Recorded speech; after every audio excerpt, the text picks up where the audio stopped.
Monumental Discharge. Sorry about the little audio flail there, guys. This is going to be a shit-tacular fucking episode. We've been waiting. We've been really excited for this and really excited to do this with you guys. Kevin, what's going on, man? Thank you so much for fucking joining us tonight. Thank you for having me. Just finished up the dinner, made with my friends, and excited for this interview. Hell yeah, dude. Yeah, we're fucking so excited, like I said, to have you on here. We first, some of you listeners may remember hearing them, of course, in earlier episodes, but as well when we had the little compilation thing going on, and we discovered these guys. And ever since then, we've literally found a way to incorporate them into almost every show because, the music is so fucking crushing. So many levels of fucking shit-tastic nastiness. So, like, I want to ask you guys, well, you, Kevin, since you're here with us, how did this whole concept begin? Like, how did the whole thing come about? It starts like all defecation starts over a meal. So the guitarist Ibrahim and I, we were just finished up with band practice from one of our other bands. It's a progressive instrumental rock metal band called Lion Tortoise. So afterwards, we went down the street from my place and we had a delicious meal at one of the many wonderful Ethiopian restaurants in Denver, Colorado. And we were just talking about our love for porno grind, for brutal death metal, and for just like the most nastiest riffs, but also the dumbest ones. And we're like, dude, can we challenge ourselves? Can we challenge ourselves and write a heavy song with just the first 4 frets of the guitar? And we're like, hell yeah, we can. And we're like, dude, you know what we need? We need fucking beginner BC Rich Warlocks. That's what we need. And so I called a Guitar Center, and I said, do you guys have any BC Rich Warlocks? And they're like, yeah. I'm like, okay, can you hold it? I'll be right there. We drive there, and I knew it was perfect. It was $69. Wonderful time. I said, this is it. I'm ready. And that's how it started with Ibrahim and me. That's so fucking hilarious. That's awesome. The magic number of 69 is like, yeah, that's definitely the one. Exactly. Meant to be. And then the other members of the band, Reese, the vocalist, and Andrew, the drummer. So Reese, Andrew, and Ibra, the guitarist, all 3 of them used to play in a technical progressive death metal band called Apotheon. Super sick. They definitely use way more than just the first 4 frets of the guitar and bass. Really talented musicians, really wonderful. They have a lot of experience writing, recording, touring, and they're just like a unit. So like they all knew each other really well, and I knew Ibra because we already played in a band together. So then I met the other 2 guys, Andrew and Reese, and just wonderful people, just like Ibrahim. It was very easy to work with. Really great guys, really funny, really cheerful, wonderful to work with. Nice. And you guys have known each other for quite a while, I assume. Yeah. So the other 3, they've known each other for years. And I mean, technically I've known Ibrahim for maybe like 2 years, 2.5 years. I feel like all of last year is just like blank, so I totally forget about that one that happened. So yeah, we've a few years for sure. And we started with the theme, like going back to like how we were talking about porno grind and brutal death metal. And we're like, we love these styles of music, but one thing that we just can't enjoy or support at all is the misogyny and like all the hatred towards women and like specific groups of people within these forms of extreme metal. So we decided, what's something that's still awful but beautiful for all people, and shit's disgusting. So many people are revolted by it. We all do it, obviously. It's a very basic, very lowbrow humor, doo-doo, but it's like the riffs, 1 0 1 0 2 3, just chromatic nonsense. But then we all bonded over that idea, like, hell yeah, we love the lowbrow aspect of fart, but we love the idea, like, okay, this is something we can all get behind and have confidence playing this music and make sure we're not like attacking any specific person, especially marginalized people like women that don't deserve anything like this. That unfortunately, so many brutal death metal bands, they resort to that, maybe because they can't think of anything better to say. Yeah, no, I can definitely understand that, and it's true. And it's so funny when you say, last year's been a blank. That it really has. It was like Totally. it's like in one way it was like a reset, another way it was like a fucking it's like a fucking swipe. I mean, totally. Totally. You saw that meme where it's like me trying to process 2020, and then the guy with the knife, it's like 2022 coming in 5 months. Yep. It's like, holy shit, so true. Well, 4 months now. Shit. No, right? It's crazy. Even this year too. This year's been kind of funky. Mm-hmm. Had all like the it's like concerts have started to happen again, but then like almost as fast as they happen, it's like fucking COVID outbreaks. Yeah, so I went to my first like concert back a few weeks ago with Ibrahim, and it was a sick doom show in Denver. There's so many wonderful bands in our city. You can just go to an all local show and every band is amazing. So it's like a variety of doom bands. There's like a kind of like a traditional stoner rock type doom band called Lost Relics. They were killer. And then there's an amazing band called In the Company of Serpents. They have like a little bit of a black edge. They have like a little bit of Americana. The bassist also played the lap steel, and it was really sick. A three-piece. Yeah, they're sick. And then the third band was amazing. They're called Velnias. They're absolutely killer. I think it's like Black Doom, but I was just waiting for the blast beats. I was like, come on, give me some blast beats. But they didn't, but it was still sick. And then the fourth and final band was an amazing three-piece called Matriarch. And that's like... Oh, yes, I've heard of them. Dude, they're so sick. Like post-metal doom. Their songs are like 20, 40 minutes long. So good. Yeah. As a matter of fact, I think... I hope they're not two different bands with the same name, but I think... there are two Matriarchs. Which one are you thinking of? Well, they're heavier, and I think they have a female vocalist as the lead. Yeah, I think you're thinking of Matriarch from Puerto Rico. I believe it's 4 women in that band, but they're like more of like a heavy metal, thrash metal, if I remember. They're also sick, but this one, Matriarch, it's a 3-piece, just like crazy, slow, long doom. It would have been sick to see Matriarch, the one from Puerto Rico, but we still saw the amazing one from Denver.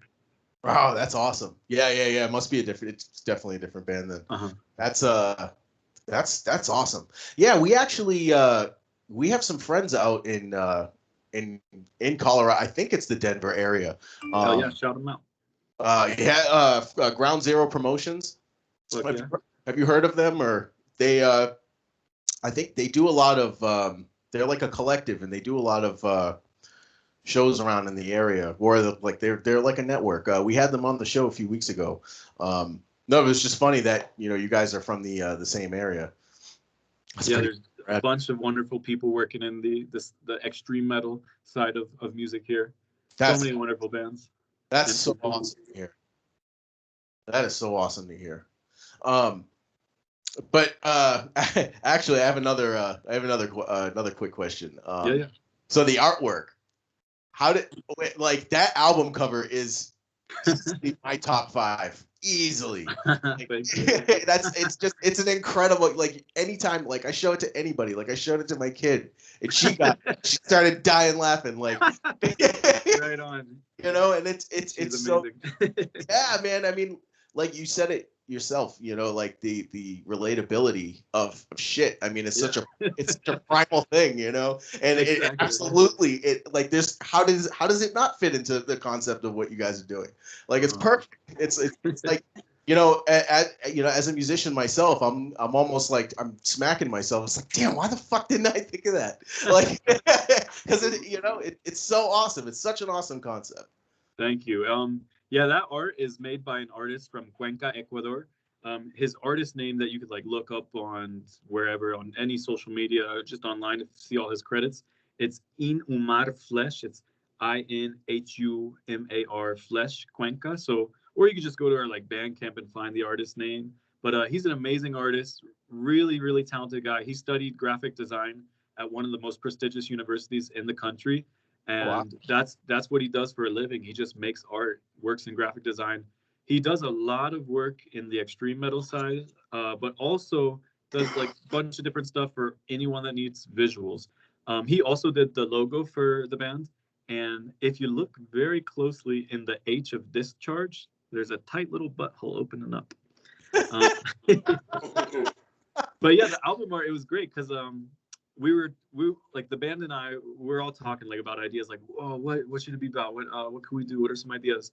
And we're like, dude, imagine like an apocalyptic scene where like everyone's dying by shit. We're like, okay, that's like infinite possibilities. Let's be a little more specific. And we're like, okay, volcano. All right, let's have a volcano, but it's actually like an anus, and like the lava is just shit, and it's the earth shitting on us, just destroying us.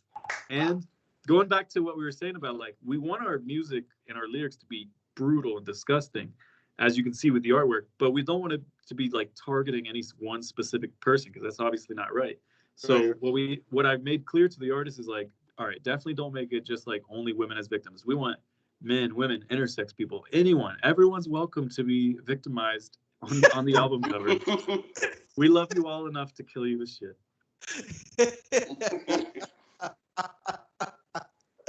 Oh, that's so fucking rad, man. Oh, that's great. Yeah, no, that album covers, it's awesome. So it's good. So you guys like, so you didn't like just come across you specifically. No, we talked with him for, I don't know, maybe it took a while because like he, like I said, he's very busy. He's always working with a bunch of different people, and maybe like more than 3 months it took for us because like we came up with the idea, that just the band alone, that was like maybe like a month just like shooting ideas, and then after that like maybe 1 to 3 more months of working with the artist, like him giving us sketches, him and then us telling him, oh, what about this, or yeah, maybe not that, but this, and do this, and different ideas. And then finally maybe like 3 to 4 months after the whole thing, it was ready, and we just absolutely loved it. Hell yeah. Yeah, wait, no, it's like I said, I mean, it's definitely my top 5. Like, thank you so much. It's incredible. Yeah. It was funny. I saw a post on, we're members of a lot of different groups and stuff. Mm-hmm.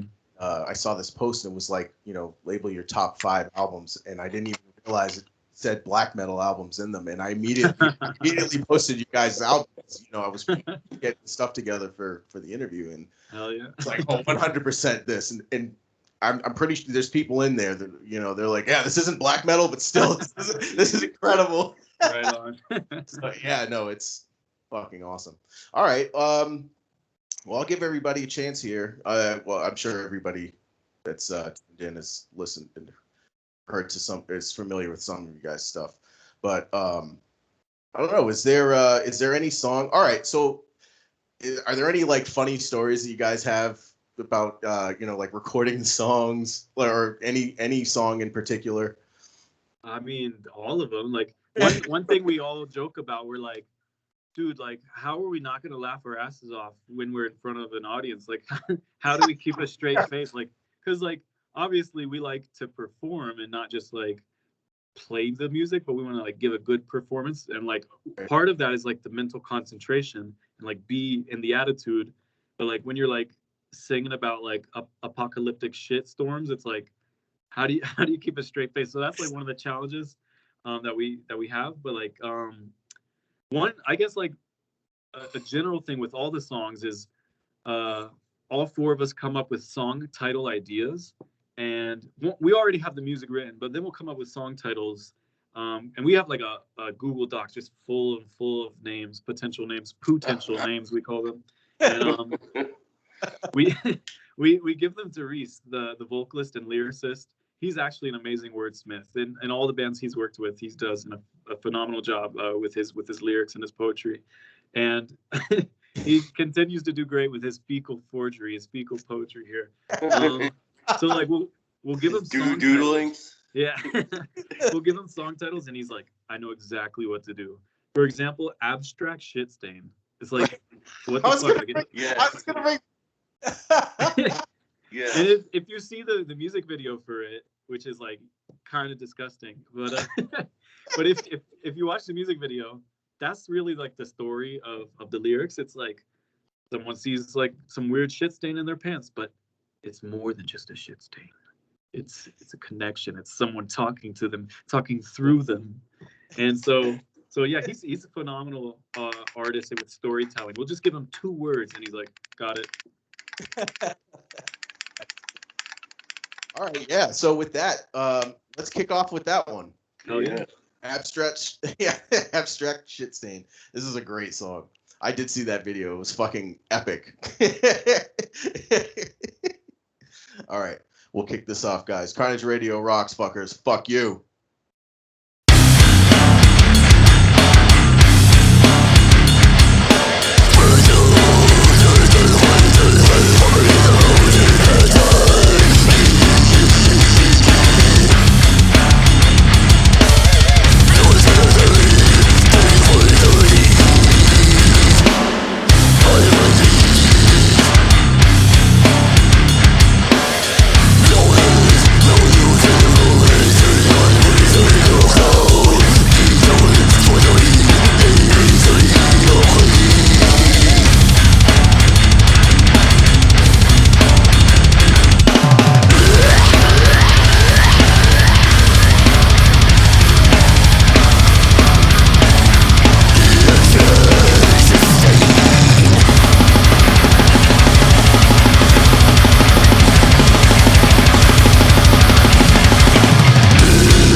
Man, that was so fucking awesome. Hell yeah, hell yeah. It's just like Fuck it's yeah. so, yeah, it's so cool because like you can really hear like it's like when you wipe your ass and you got the huge clump, you got the huge clump of shit like on the toilet paper, but then you've got like the wet smears around it, and you can it's like the riffs like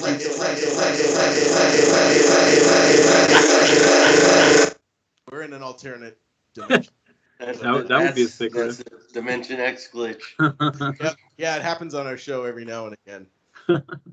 We don't know why it just does that.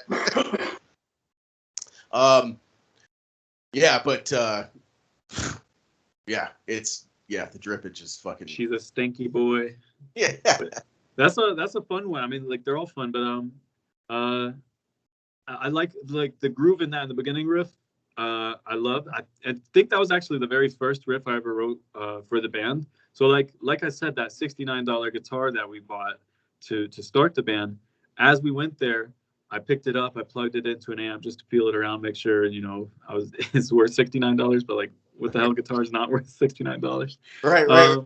And so I'm just messing around, and I go dun dun dun dun dun dun dun. I'm like, hell yeah, that's it. Okay, I'll buy it. Let's go. And I think that comes from like our love of hip hop, maybe like subconsciously, like that mid tempo groove, that halftime feel. We're all big fans of all different styles of music. Me especially with Southern hip hop, just growing up, just that always surrounding me, just like my friends listening to it, me listening to it, me discovering different artists. And then there's one song on the album. So far, only one person has been able to find what song we're referring to, but we actually make a reference to a hip hop song in the track Primordial Droppings. No,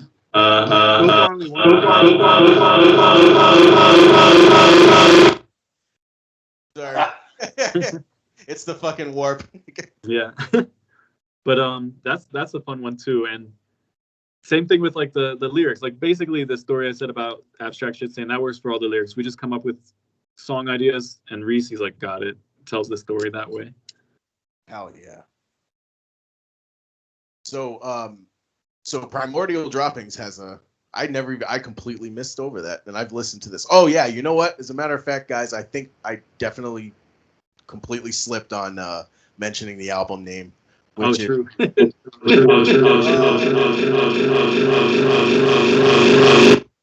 And we're back. Okay.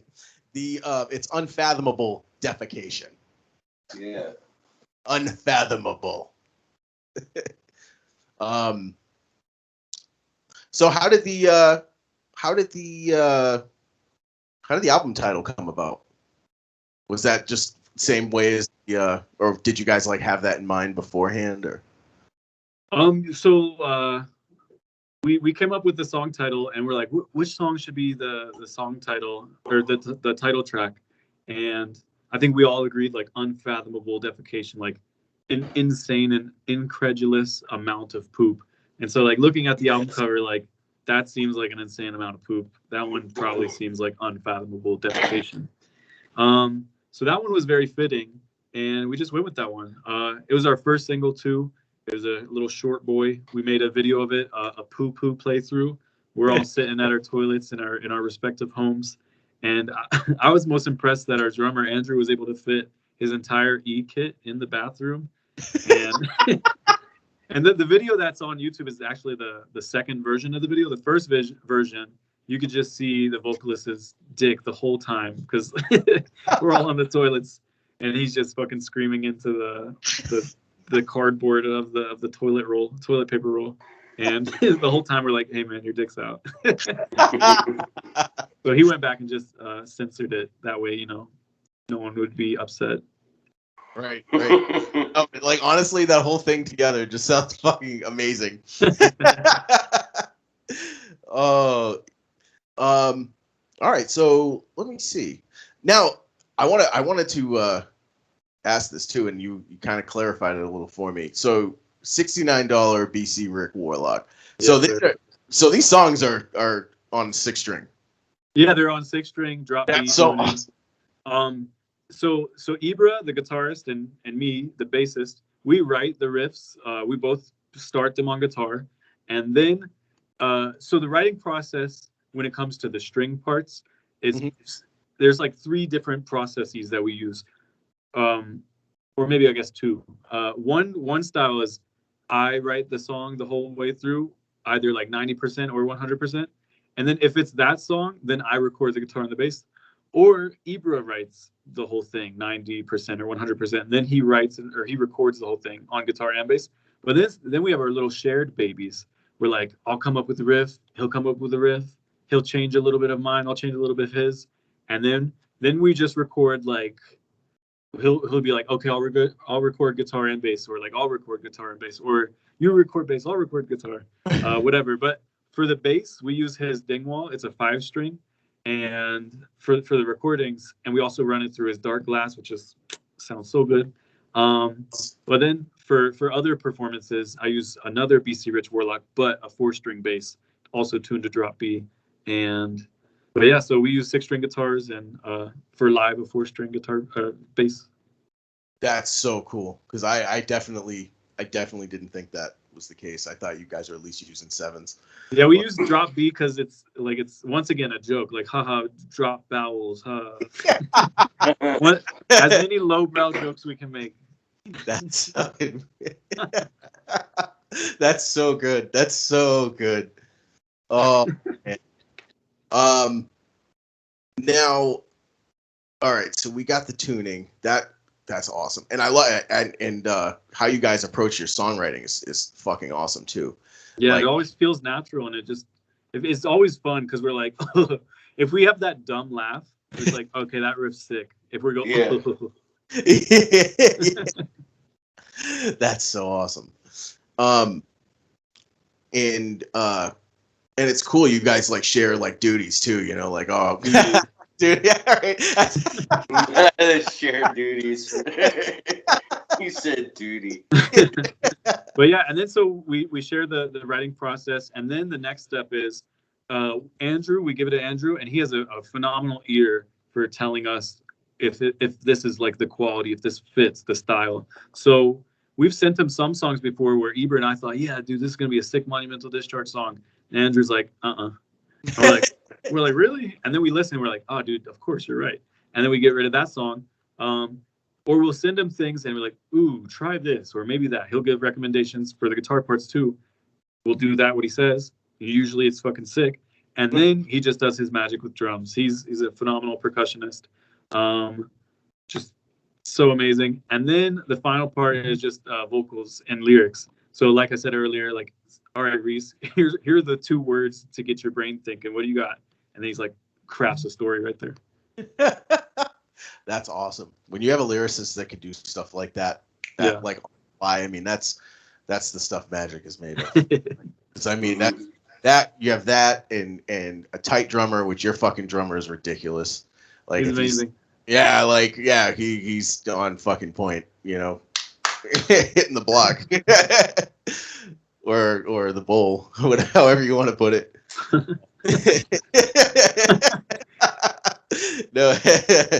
No, it's The bowel. Yeah, the bowel. The bowels of the underworld. Monumental Discharge. Yeah. So have you played out? Are you playing shows? So we obviously the COVID situation has ruined everything for so many people. Obviously, understandably. And Right. Our first show was going to be with Lividity and Party Cannon in Denver. Okay. And so that was going to be a sick first show, but then obviously that didn't happen. So we still haven't played a single show, which is like, it's like funny almost because of how disheartening it is. It's like, oh my God. But at the same time, it's like, what are you going to do? Right. It's like, we're not trying to put anyone in situations they don't want to be in, or and we're not trying to play shows until like everyone feels really comfortable. I feel like us in the band, we're like, hell yeah, we love music. We want to provide music for people. But at the same time, like, we don't want to play a show unless like it could be the best possible outcome for everyone. And that means having people at the show. That's right. No, that's awesome, man. No, it's kudos to you guys for like really caring, you know, about people and because things are crazy, you know. There's a lot of misinformation, you know. I don't want to like offend anybody and start getting into that, but at the same time, you know, it's really tough out there for everybody, and you know, the best thing you can do is just think about the whole, you know. Exactly, the booty hole. This is gonna happen all night. I love it. This is how we get songs done. Yes. Oh, please promise. He's off. No. Guys, please promise me at some point, either if it's just like an offshoot song or fucking a B-side or just one that stays in the toilet, like, please, just do, if you could please promise me to write a song called Poo Poo Platter. Poo Poo Platter? I'll write it down in song titles. We definitely have, like, for the potential song ideas, we have so many that is like just poo poo. But that's a good one to add. You know, like oh man, Poo poo splatter. yeah, Ooh. yeah, yes. Poo-poo Please splatter satisfaction. recant my statement. Oh, Oh man, oh, you guys are awesome. You guys, thank when you. when it comes to like solid like entertainment, you. That's what we try to do. No, man, this is gold. Yeah, like you guys, like you guys hit a fucking target that nobody knows is there. I mean, I hear Legit. everyone has a G spot in their butt. So Oh man. So yeah, let's kick into fucking primordial droppings. all right, but when you do, try to think of what hip hop song we might be referencing, and if you can't get it, I might give you one hint. Okay. All right. Now is this all right, no, you said one hint. All right. I'm already trying to rob you. All right, guys, this is Primordial Droppings by you know who. With the poo poo. Fucking Monumental Discharge. Carnage Radio, fuckers.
You know what? I tried and I searched deep within my own bowel and I couldn't figure it out. You want that hint? Yes, please. All right. It's not a helpful one, but Okay. it's the second album from this very famous rapper who happens to be from Atlanta.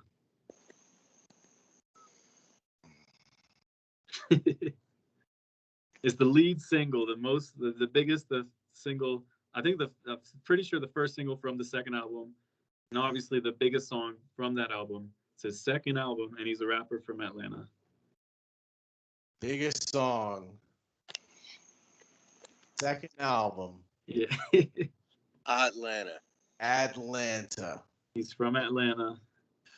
Ladies and gentlemen, farts and turds, if you can't figure it out, please send us a fucking email, drop a comment on Facebook, or whichever way you want to reach us at.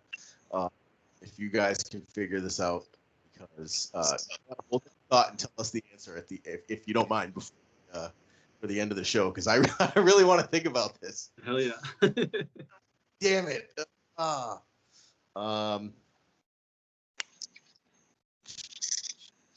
right, you know what? I don't want to take too much time, but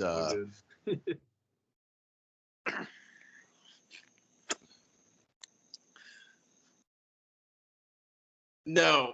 Oh, okay. Name of the song, Yeah, I'm right? stumped right now. Okay. All right, moving on. What are your plans for the future? I know, like you guys, like you said, all you guys play in different bands, and you guys have a whole bunch of other stuff going on. Mm-hmm. So for Monumental Discharge, we have a split coming out September 3rd. It's going to be released in the US and in Finland. So we're doing a split with another slam band, also lyrically based around poop, and they're called Putrid Defecation. They're amazing. Dude, I shit you not. They're from a city called Espoo, Finland. Espoo. I think it's like the third most populated city in the whole country. And they're amazing. They're wonderful people. Espoo, Finland. Espoo, Espoo. It's a big city in the country, and so what is it? Espoo. So the album is called Monumental Putridity. We take a little bit of both of our names, put it together, and we lovingly refer to it as a shit split because two shit bands doing a split. And our vocalist, in addition to being a wordsmith and a lyricist and a poet, he's also a graphic designer and does lots of wonderful art. He on his Instagram page, you can see all his art that he posts. But he's the artist for that, and you can see the art on Bandcamp and on our Instagram. It's a person on a toilet who's literally being split in half, obviously making that immediate reference to the fact that this is a split album. And he's on the toilet.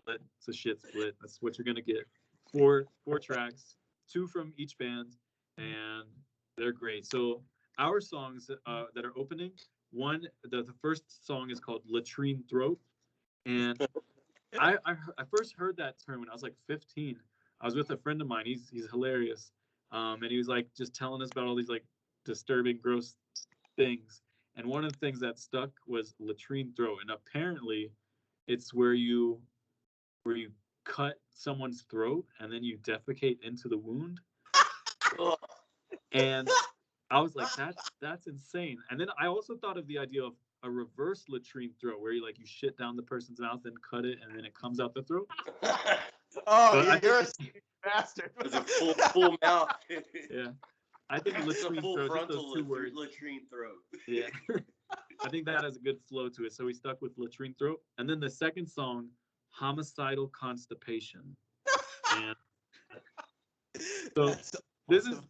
This is just a little split to keep everyone's attention just a little bit, so no one forgets about us too much. But we've already started writing music for our next album. It's going to be a full length, and we have a few songs already written, and we just need to write a few more, get it all recorded.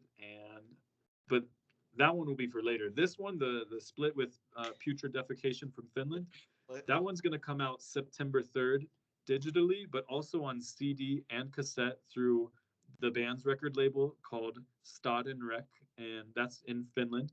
But then also the homies in Barbaric Brutality, who put our first album on cassette, they're also going to release this on cassette. So you could get your version from Finland or from America, or you can get the CD from Finland, whatever you prefer, depending where you live closer. Nice. That's incredible. I can't wait for that. So, I did notice that you guys had put something new out, and I was like rushing around desperately trying to like, get to listen to it. And I was like, oh, it's not out. yeah, we're gonna Ah! release the first single August 20th. We're gonna release August. the first song August 20th, and then on August 27th, Putrid Defecation is gonna release one of their singles, and then finally the next Friday after that, the first Friday of September 3rd, that's when that album comes out. But you said other things that all the members of the band are doing. So Ibra and I, we reverse roles in one of the other bands that we play in, Lion Tortoise. It's like an instrumental not math, but like post rock, post jazzy metal band. Nice. And so in that band he plays bass and I play guitar. And we also have an album with that band also coming out on September 3rd, and that's called Sisters. It's all instrumental, just not over the top shred, just like we like to think of it as tasty. Maybe for fans of Cynic, Between the Buried and Me, Plenty, Intervals, but instrumental, just fun grooves. Dude, Between the Buried and Me is fucking awesome. I saw them a couple of times live. I was Amazing. I'm not gonna lie, I'm not the biggest fan, but like, when I saw them live, I was like, whoa, I definitely started paying attention to their music and actually became one. So it was, Totally. yeah, they're fucking awesome. They're amazing. Yeah. I think I saw them back in 2007, long time ago. I'm ashamed I haven't fucking fallen up. I haven't followed up with them in a while. Are they still touring? Are they still?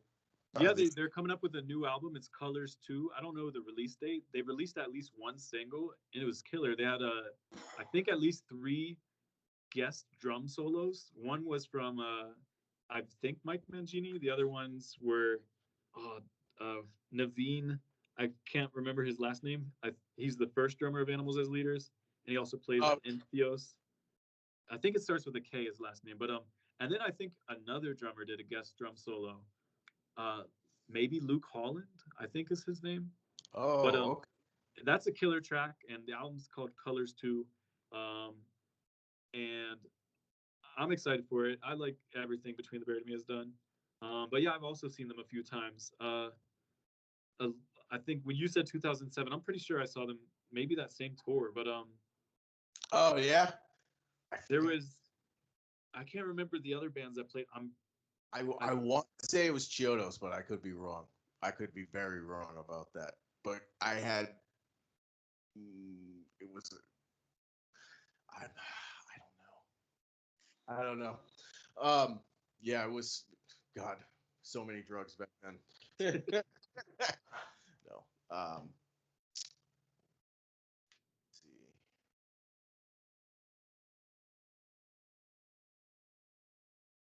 Well, are you checking right now? Yeah, I was looking and I couldn't remember. I'm pretty sure it was like a crazy lineup. Like I think Demu Borgir, or maybe Cradle, or not Cradle Filth, but Children of Bodom, and the Black Dahlia Murder. I was gonna say the Black Dahlia Murder on that one. Oh, maybe you're right. Oh yeah, I think it was because yeah, that was out here, wasn't it? Yeah, that was when I was living up there, and we saw them in Worcester. Yes, yeah, maybe that was when it was. Yeah, that was like 2008. Yep. Yeah, that's right. Right.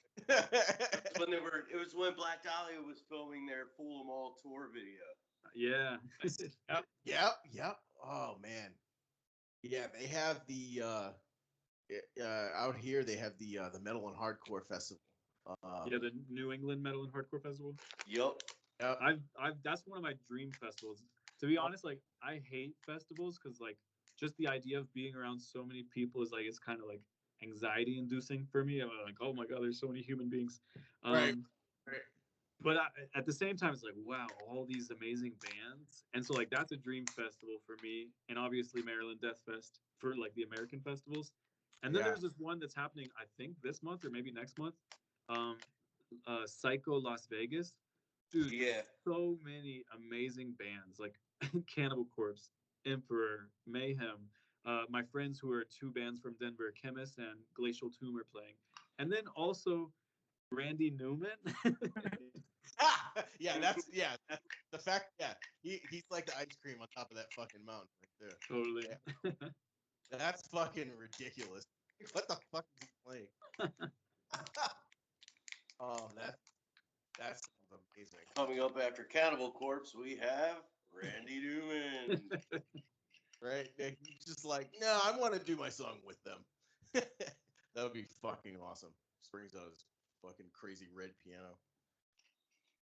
All right. This one, Mephitic Fetulence. Yeah, What can you Mephitic tell- Feculence. This is like my favorite song on the album. We love that one. I mean, we love all our little babies. But like I was saying, when we started the idea at that Ethiopian restaurant right near my house, we were coming up with like ideas for the band name, and we're like, ooh, Mephitic something, Mephitic. Ooh, what's a fancy word for fart? Mephitic Feculence. And so we came up with that, and we're like, ooh, that should be the band name. And then Ibra, very smart, said, I think it's a little too highbrow, a little too complex. We need something simpler, something to the point. And so we just set that aside for like a song title. And then that's when we were like, ooh, Monumental. And then Ibra's like, I love Monumental something. And then the immediate reaction was like Monumental Discharge. It's like just massive discharge. And so that could be like really any type of liquid or thing leaving the body. It could be anything, but obviously focus on the poo-poo. But we settled on Monumental Discharge, and like I know it doesn't like make any sense, but at least for me, like having the name Discharge in it is cool because I love the punk band Discharge. Well, like, even though we sound nothing like them, it's still like, oh yeah, Discharge. No, man, that's fucking awesome. Like, and what's really cool about that too is like, I mean, you guys, I mean, your name, you know, you could be about shit this album, you could be about piss the next album, you could talk Exactly. about come the You album, never know, right? There's so many different fluids. Oh, that's awesome. Oh, such a fantastic idea, man. Fucking love it. You guys are seriously fucking awesome for doing this. Thank you so much. Yeah, like I said, I love everything about this. Mhm. It's just so fucking ripping. Dude, there's one lyric in this song that is just every time Reese fucking vocalizes it, I just die laughing. He goes, "Poop until your body dies. Poop until your body dies." And like that's like the epitome of like lowbrow and highbrow together. Like I'm not trying to like philosophize too much and be like, yeah, we're such a conceptual band. I mean, like we literally are a conceptual band, but at the same time, it's like that's what we do. We poop until our body dies. Like, preach. So, so like that's like it reaches that like philosophical idea, like we are just our material being, just our corporeal self, our physical entity, and we do this process, this circular process to maintain existence, to maintain life. And so we just poop. That's just part of the cycle. It's not necessarily the end. It's just a cycle, you know? And so when we do that, we continue to do that until our body dies. And I love that line because it says, until your body dies. It doesn't say until your essence, your spirit, your soul, or whatever, your consciousness. Right. It's like because we don't know if that's a thing, you know, but we for sure at least think we know the body is real, and we will poop until your body dies. Right. That's a fact. That's a fact of life. Correct. No, man, that's. Oh, kill it. Oh yeah. Nice. Oh, Shredder, I didn't mean to fucking take up like, you know, I know I've been. No, you're all good. Okay, so I was like, yeah, no, I didn't know if you had like any question or anything that. No, we were talking beforehand, talking about Matanza. And, Oh yes. Are you familiar with them? Yeah, when he first mentioned it, I was like thinking Matanza. There's like at least 3 Matanza bands from Mexico, and then when he said Gore, I'm like, oh yeah, the dudes with like the mask, the pig the face, crazy like masks and shit. yeah. And like hell yeah, they're like so active on like Facebook Live, and like I think they're always like sharing other people's music and just their like crazy insane videos, and just like they're like I said earlier before the show started, I think they're like top tier of the underground Mexican gore scene. And like Ibrahim, if he were here, he'd be able to talk so much more about that because he's from Mexico, and he knows. First of all, he knows so much about like everything, but especially music, especially Mexican music, especially Mexican extreme metal, because that's where he's from, and that he grew up in that culture of Mexican extreme metal, and played in a band. It's called something external tumor or external tumor, and it's just a killer band, and so many like amazing gore bands from Mexico. And there's this one, I always forget the name of it, but like they dress up like norteños, so they have like flannel shirts, like they look like northern Mexican cowboys, like that's their aesthetic, but they play like porno grind. Nice. Marraneros, I think. Oh my god. Yeah, that's killer. Yeah, they'd be loving that gore stuff. Yeah, man. Fucking Matanza was telling us their singer and guitar player Matone. He was telling us we talked to them like maybe a month ago, and it was crazy. He was like, yeah, at first we started with like pig's blood, and then we started like mixing it with like a paint, and we have like this like specific thing like that we do now, and like we're just like, oh my god, you guys are fucking so next level. Like nobody does like really anything like that here, man. Like Yeah. he was saying like, you know, they practice in their house, and like, you know, they get all they do everything, they get like all done up even just to practice, and like they have like the blood pouring out of their fucking garage. Yeah. It's like the neighbors drive by and like, what the fuck. I know, I watch those videos, I'm like, how the fuck are they doing this? Yeah, man, they're dedicated for sure. But yeah, guys, we'll kick off into this next song. I know you're waiting for it. Mephitic Feculence. Carnage Radio, guys. We're here with Monumental Discharge, fucking taking over the airwaves, loading them with shit. Fucking exquisite shit. Speak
As slammy as it gets. Yeah.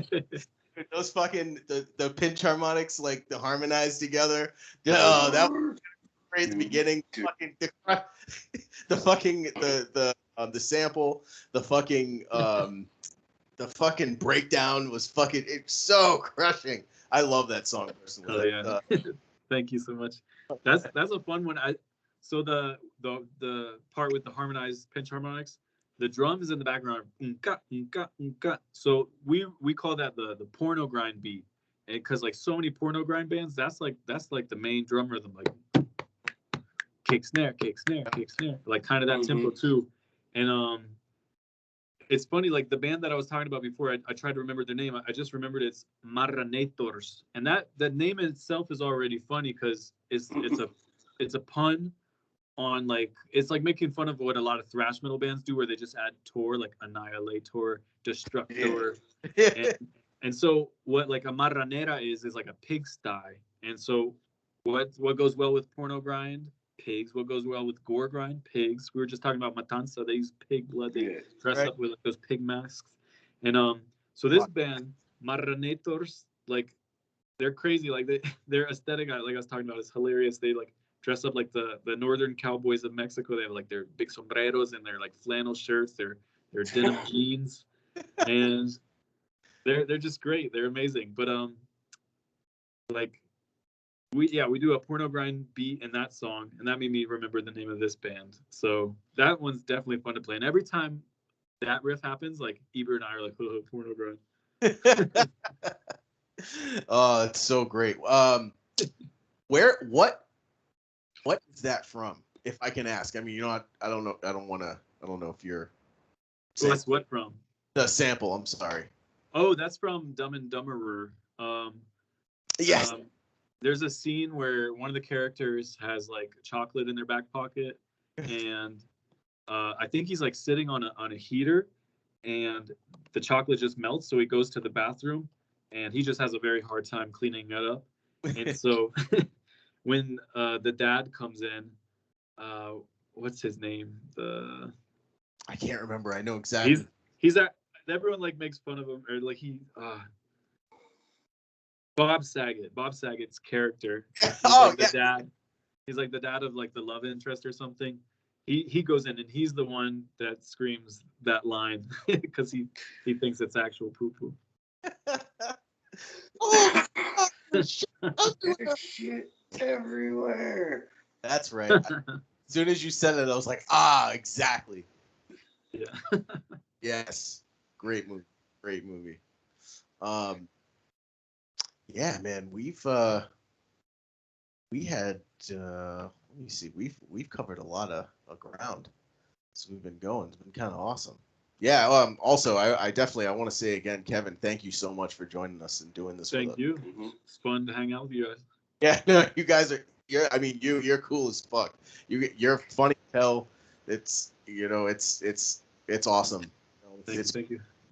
I know you, like talking to you, so it's really cool. Yeah, I guess like whenever I'm talking, I try to just say like dumb stuff, like to relate and to get people's attention. But also I don't normally use this many like profane words. I'm a high school teacher, so I teach Spanish and music, and I absolutely love that. But like I bring that up because that's what I do. I use a lot of entertainment in my classes to maintain student attention, to build positive relationships with the people that I work with, and also just to make sure that they're invested and interested in the classwork. So like I'm always doing dumb jokes, just like using the most modern memes, make sure that like they know I know. And, right. That's awesome. And then they find out you moonlight in a doo-doo band. Right. They do. They're like, hey, Mr. Berstler, I saw your music video. I'm like, oh my god. Yeah. A lot of them, it's really cool because like they see that it's like, oh, it's just one of his other bands, one of his arts, one of his musical creations. Because what I do with my music classes, that's like the biggest thing I want students to think about. Like, love the idea of reaching out to wherever your mind leads you, what leads you. Like, follow the inspiration. If you want to like write like a lo-fi hip-hop song, write that lo-fi hip-hop song. If you want to do a gurgle grind album, do the gurgle grind album, like whatever you want.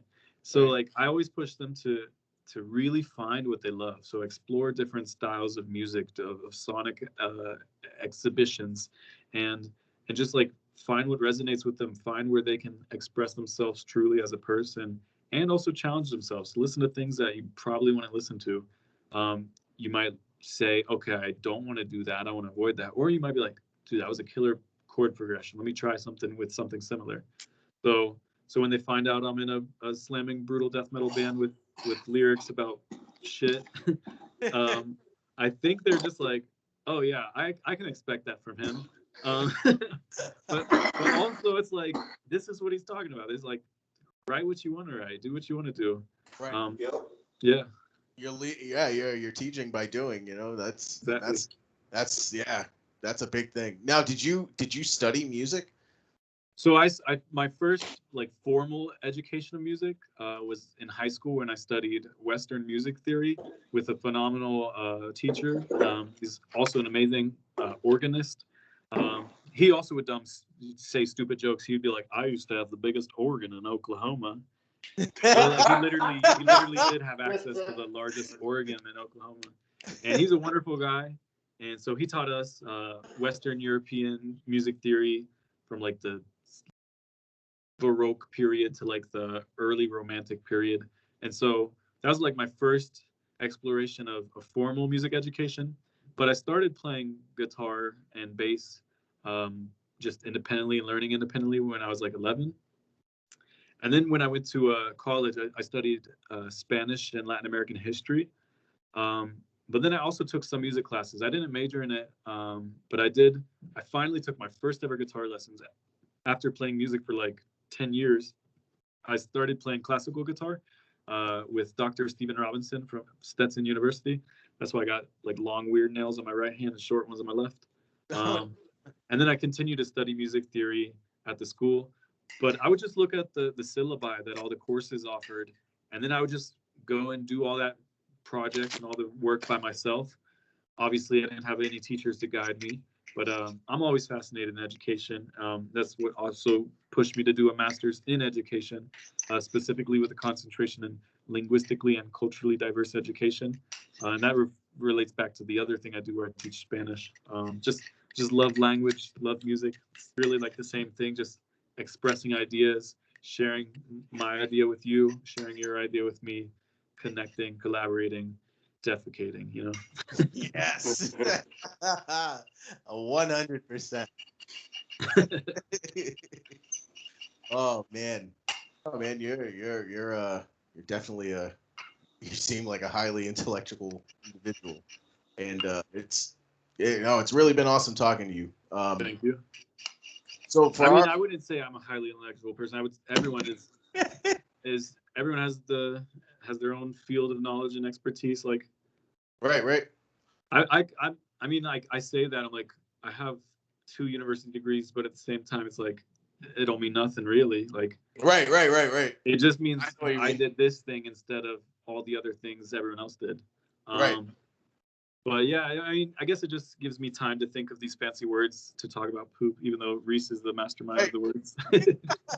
No. I totally relate to that. You know, I can totally understand what you mean with that, and I'm sure a lot of others, you know, a lot of us out here can as well. You know, it's true. You know, I mean, things that we accomplish for ourselves, the things that we do, or things that we pursue in life, and the way they're perceived is not always necessarily what you think it is, because you're looking at it from the outside. Mm-hmm. You know, in one sense, and on the other, you know, it's like, yeah, you know, people can achieve all these things, but we're all people at the end of the day. You know, exactly. we're all eating, breathing, and of course, shitting. Exactly. That's really the beautiful part. Like, we're all in this together. It's true, and it's so, you know, and it sucks, and I'm really sorry for you guys for, you know, the whole COVID thing, because it's like you guys were, I can see you guys were meant to shit all over the fucking world, and unfortunately, COVID just fucking shit all over it first. Yeah. Like, dude, it's so crazy. It's fucking virus. Yeah, such a weird fucking thing. It in itself, you know, I mean, it's so funny. You know, it's like they've said for years, you know, that something like this was going to happen, and Sure enough, here we are. Yeah, it be like this, you know. Right. You know, take the glory days for what they are too. You know. Uh-huh.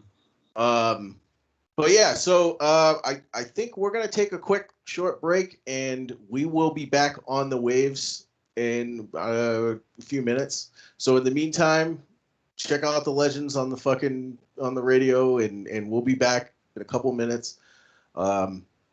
Kevin will be right back with us. All right. Fredder will be here as well. Mm-hmm. We will catch you guys in a few. All right. Yeah,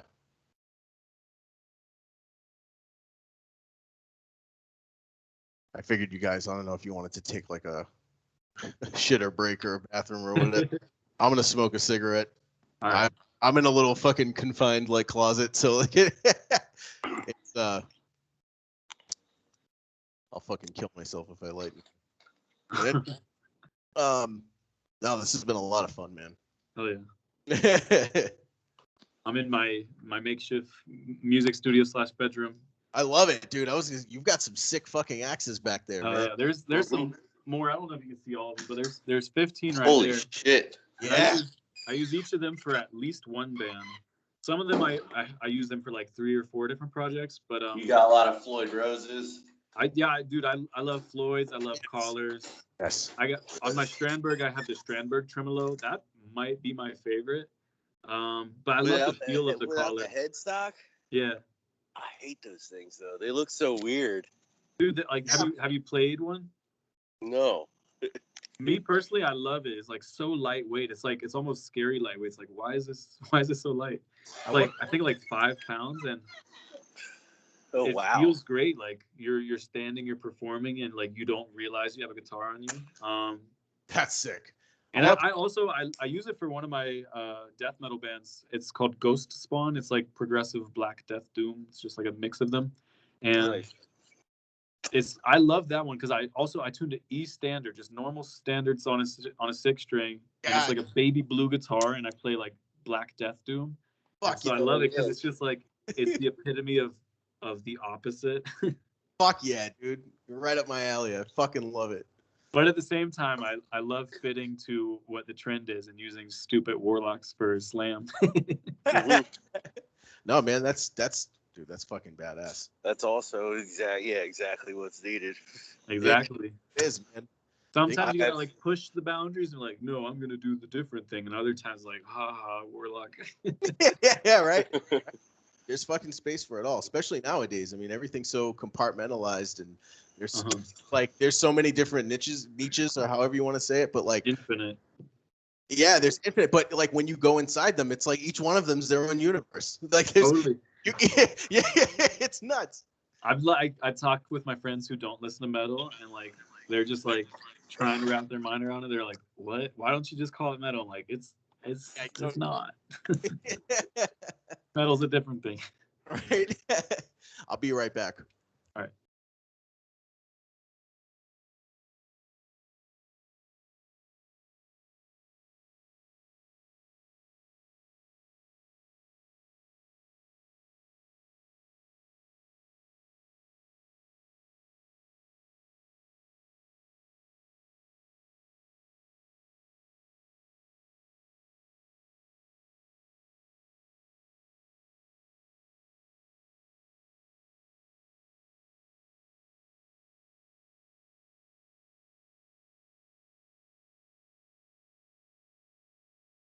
So what else you got back there?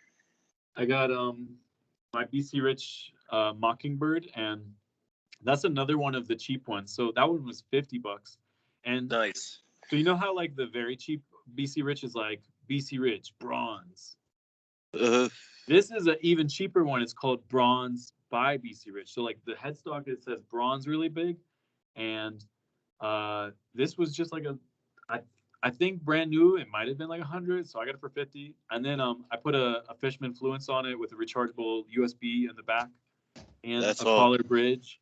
So literally every addition was more expensive than the whole guitar. But that I used for like a thrash speed black project I got. And then Nice.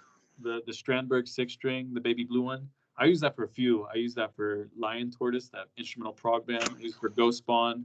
I use it for Nithgraph. It's like an atmospheric ambient black metal project I have. I use it for Pitaya Summer. It's like a emo math rock thing I got. And then I have a BC Rich Bitch, the worst one, the worst name. But that one's actually a sick one. That's a 80s, like 84 NJ series. Everything all original. The NJs are nice. Yeah. I got that one from Morris. He's another musician in Denver. He plays in some really big bands called Blood Incantation and Spectral Voice. Yes. He lives just down the street. I got that one from him. And oh, nice. Then I have so you guys are all just like all around each other.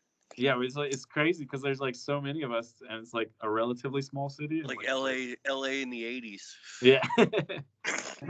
Then I got or Florida, right? Yeah, Florida in the 80s. That's where all the death metal bands. Like I'm from Florida, so like I just like, and I'm from like Central Florida too. So just growing up, I would like meet people, and then later I would learn, yeah, that person used to play in Death. He's amazing. I'm like, what the fuck? So like my friend's guitar teacher, his name's Bobby. He's the guy on Symbolic. He's the other guitarist. Oh wow. Like, he's such an amazing guy. He's like all the people in Death, they're all like, hey, how's it going? Chill. All right. Like they're all like super relaxed hippies. And so like I met him a few times, and then my friend's like, yeah, he used to play in like some like metal band. I'm like, what's it called? She's like, I think it's like just like called Death. I'm like, what? And because like Symbolic's my favorite album, I'm like, oh my god. Oh yeah, that album. I just hung out with that dude. But yeah, then I have an Ibanez 8-string. I use that for like I don't know how to call it, like Meshuggahtronics. It's like Frippertronics, but Meshuggah. And that band's called Elk Rib Servant. And all the lyrics on that are like based on like philosophical books that I'm reading. So like the first album was inspired by this book by a Spanish philosopher. Book. Why can't I think of anything right now? This is the problem of like having so many projects. You're like, what was it called? Yeah, you're like, what was I doing again? But yeah, that's an 8-string, and I usually use it in E flat, or I mean not E flat, but like basically normal standard tuning, but down a half step. And okay. But sometimes I put it in Gadad dad tuning. Yeah. So it's like dad gad, but then there's also the low 8 and low 7 strings are GA. Yeah. And so the one album, or the album is called The Tragic Sense of Life, and that's by Miguel de Unamuno y Hugo. He's a Spanish philosopher of like the early 1900s. He was also a professor of philology and literature, and he wrote novels, short stories, poems, plays, and so that all the songs of that album are inspired by the chapters of the book. Then I have one of my like probably the best guitar I've ever played. It's a Kiesel Aries with an Evertune. Oh, fuck yeah. So it feels so good. Like the neck, oh my god. My uncle growing up had a Carvin. Hell yeah. And the minute I played on one of those, I was like, fuck yeah. Yes. Dude, I wanted a Carvin so bad because Jason Becker played Carvin. Like, yeah. I used to use their cabs. Their cabs are the shit. And same with, like I would see the cabs and like, fuck yeah, those are amazing. And like, I remember, like those, the Carvin like magazines that they would send out to people in the mail. Yup, I used to get them. I would daydream. I just look, I'd be like, oh my god. It's basically like pornography. I'm like, oh my god, this is so good. Yup. But yeah, I use that one for Tellurica Fluvium. It's like a funeral death doom band. And Ibra and I also play in that. I do guitar and vocals in that. And that one's a fun band to play. We have a new album coming out. We haven't released it, but we haven't talked about it either, but it's going to come out in December. The first album is actually just one song. It's like 31 and a half minutes. But this next one is like some shorter songs, but I think the longest one's maybe like 12 minutes, but in total, the album's like just under 40 minutes. Damn. Then I have 3 basses. The BC Rich Warlock, that was also $50, which is amazing. Yeah, that's awesome. And then I got a 6-string fretless Spectre, and that one is so nice. It's so heavy, but it's so nice. I use that for a few of my like a lot of the bands that I have, I use that one because it's just so nice. But I use that especially for Ghost Spawn because that really accentuates the fretless aspect. Like the slide sound of it. Totally. And then the other bass I got is a 5-string headless Ibanez. It's fan fret. It feels like the Kiesel. It feels so nice, and it's also really lightweight. That's what I love about it. Like, yeah, I don't think I have back problems, but like once, like if I play bass for too long, like I'll be sore. But it's like a workout. It's not like the T90, the Ibanez backbreakers. Yeah, it's a lightweight boy. She's a good one. And then I got a BC Rich Beast that a friend of mine, he just gave it to me because like he used to play guitar, and he's like, I asked him, I was like, hey, do you still have your guitar? He's like, yeah. Do you want it? I'm like, fuck yeah. Yeah, I So do. Yeah, my buddy just gave me a 7-string like that. One of those Hell cheap, yeah. the Chinese Jacksons. Fuck yeah. That's sick. I'm gonna tune it to. What's it supposed to be tuned to? I think it was G. Standard. G-A. Oh, A. Yeah, Gary wants A standard. So A standard. A standard. Drop that boy a whole step. Right. I only happened into that because I have this old 7-string Japanese Jackson, and it's a gnarly fucking guitar. Oh, yeah. No matter how much I try to change the tension, it's still if I try to tune it up to like it's standard, it goes all out of whack. It's fucked up. So I've just sat it at A standard or a whole step down, and it's fucking marvelous. Hell yeah. No, it's funny. I have a quick story. I think you'll like this. When I was younger, I remember telling my parents, I wanted to play guitar. And my dad took me down to a music shop, and I was like looking at all these different things, and like I was looking at I'm not sure if it was a BC. I don't think it was a Warlock. It was definitely a BC Rick, but it had like the crazy headstock on it. Yeah, and, the Widow. Yeah, my father's a musician as well, and I was looking at it. I was like, "Oh, Dad, I think I'd want to play something like that. That looks cool." My dad was like, "What, boy? You don't want that shit. It says bitch on it." I was like, "What? What?" And I just was like, "What? How do you see that?" And then I was like, "Wow, if he said something like that, I wonder who else thinks like that." And I was like, such a bad choice. I would have. BC Ricks are fucking great guitars. Yeah, they're great. It's funny, like when the first time I ever saw one, it was a Warlock. It's like right when I started playing guitar. My friend also just started. We were like 11, and he got like a BC Rich Warlock, the black and white tribal thing, like starter pack. And I was like, oh damn, that's the fucking tribal looks so stupid, but like that's a killer fucking shape. The Kerry King. Yeah. Yeah. And so like that was just like it was a killer shape, and then I started paying attention to music videos and like, wait, all these like classic black death metal bands, they use BC Rich, like Deicide, Bolt Thrower, fucking Mayhem, just like all of them, they are just all using BC Rich. I'm like, this is fucking sick. And then if you look back even earlier, it's like all the like heavy metal bands and like the glam bands. And then even before like the like fucking late 70s rock bands, it's like, holy shit, like this company's been around for a long time. And I really like that it started as like a classical guitar company. Like, oh wow, I didn't know that. Yeah, the guy, I don't know if he's first generation American or if he's Mexican and then moved to America. Bernie Sr., or his last name's Rico, obviously. Bernardo Chavez is his name, Bernie Chavez Rico, and then he just like Americanized his name. But I'm pretty sure he started making flamenco guitars or classical guitars, but definitely nylon string to begin with. And I know there's like the slight difference between flamenco and classical for like size and wood preference, but he definitely started with that. I can't remember when, but like a long time ago, the 50s maybe. 40s. Wow, I had no idea. That that BC Rick started out as a classical guitar company. Yeah, I just looked it up. So Bernardo Chavez, he technically started the company in '69. Yeah. Nah. But Smart man. And his $69 guitars. yeah. But in the 50s, in the 1950s, he made flamenco guitars, classical guitars, banjos, ukuleles, and like that's what he started with. And then he started doing the crazy shapes. And he worked with this guy named Neil Moser, and he Yeah. also made some of the crazy shapes. Neil Moser, yeah. Fire.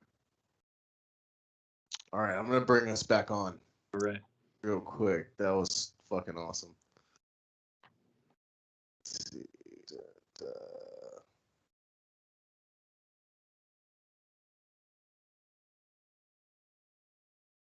And we're back. We just took a little break there. We are here with Kevin. I'm sorry, your last name. Try it one time. You we might get it. Sorry. No, I want to. This. It's a kind of a hard one. Like there's 4 consecutive consonants. It's Berstler. I usually don't say the T. I just say Berstler. But I'm pretty sure it's like German originally, and so I think the original pronunciation might be something like Berstler, but I just say Berstler. Oh, that's cool. I'm fascinated with that stuff, like origins and stuff. Yeah, a lot of my students, they just call me Senor B or Mr. B or Mr. Berstler, Senor Berstler or Maestro. That's so.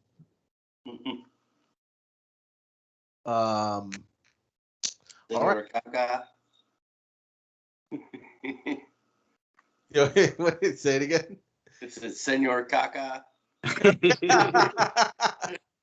Senor Caca. That would be I wouldn't appreciate that too much, but right. You have to I can understand it though. No. No, that would be cool. They like all the kids. No, I mean have the kids come down to the auditorium and perform one of the songs. So awesome. Turn them out, change their lives forever. All right, guys, we're gonna learn about slam and the power of the riff. Let's do this. Do you guys feel the earth moving around you? I want to play this too. I love excretion, miscreation, excretion, miscreation. I can't even. That's this one. Every time like I hear it, I'm just like, oh my god. I'm like grossed out. I'm like, I can't do this. Like, yeah, you just play that. Here you go, guys. Probably the second best, if not the best, on unfathomable defecation. I've smoked so much weed at this point, like I'm like slipping and slurring every other word. All right, guys, let's rock this. Oh man, what the fuck did I eat last night? Oh man, something's not right. Oh, something is not right.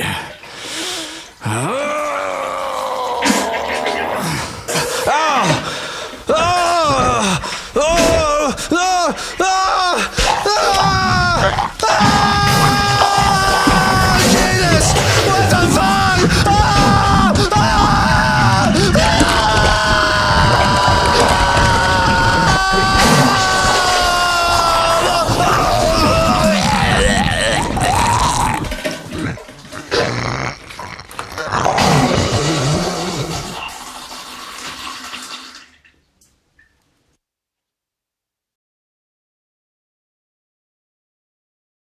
About that. Tech took over. It was like ready. That's a crazy one. yeah, no, like that whole track from beginning to end, non-stop brutality. Now, did you guys? Yeah, Reese. Oh no, I was gonna say, did you guys create that, or was that like a sample? Yeah, Reese just recorded himself, just making all those noises, doing everything, the vocals, all the fucking background noises, just doing a phenomenal acting job. And when he first sent it to us, we're like, Jesus Christ, this is so disgusting. And like, we know it's like that fits what we wanted it, that fits the job that we gave it. We wanted it to be disgusting. And like, if you could just listen to an audio recording and feel disgusted, you know it's gross. And so me, the person in the band that's like, yeah, I like this. This is what I do. And I'm like, ew, yucky. That's how I know it's good. But like, yeah, we love that idea because like, once again, another influence from hip hop music is it's a skit. Like so many albums in like the early 2000s, 2010s have skits, just like usually comedic, and this one obviously being comedic, but maybe like mixing a little bit of that like brutality, that horror, that like shit monster eating him from the toilet. But that's just another like nod of the hat, or I don't know the fucking expression, like tip of the hat, something like that. Just us paying homage and respect for our love of hip hop music and the overall production of albums. Like, yeah, just so many classics, having skits. So for our full length, the one after the shit split, you can expect more graphic audio storytelling. That's so awesome. I'm so like I really can't wait. That's like I find stuff like that like just fucking amazing. But the like I mean you guys should like totally do a fucking movie or something. Like dude, I'm always talking that, about it. I'm always like writing potential ideas for like shit scripts and like I love film. I love literature. Film is just an extension of literature. It's a visual form, and like Reese, he's always down. He's down for the craziest stuff. I'm sure Andrew and Eber would be down within reason, but that's we've definitely talked about that. Like either like a short film, maybe like 10-15 minutes, or like a feature length 1 hour and a half, full production, everything. like fucking like hardcore horror movie. It's Yeah. like oh my god, that'd be so great. That'd be so because how could you not like throw up? Like you're terrified, fence, and then it's just like shit and just disgustingness everywhere too. So like,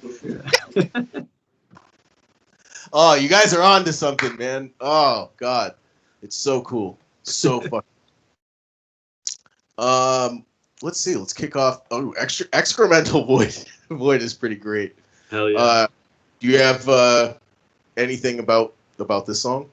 Yeah. So like, writing this, Eber and I, this is like one of the babies that we put together collectively, and there's a riff in it that's like in Eber's mind, it's like very Decapitated, like Polish death metal band Decapitated. Like there's a definite like feel for it, and like me personally, and I love Decapitated. I'm like maybe, but then like over listening again, I'm like I'm still like not fully sure if it's like a decapitated type riff, but it's definitely grooving and like just like, and that's like one of the things that we do when we write songs. We're like, oh, this like reminds me of kind of like this style of band or like this genre, this thing. Like at the end of the day, it's all just like primitive slam, brutal death metal. But like it's all doo-doo throwing riffs. Yeah. But in the background of our mind, we think these little things like, ooh, the porno grind riff that I mentioned earlier, or the Decapitated like style riff. So like I guess that like demonstrates like our wants to include little itsy bitsy pieces of the music that nourishes us and we'll process it, digest it, and shit it out into a song. So like we take these little bits, we let it into our body, let it do its job, and then we release it into the world as the form of a shit song, and that's what this one is. And with that, excremental void, Carnage Radio rocks, motherfuckers. Fuck you.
sounds of the whispering winds of shit.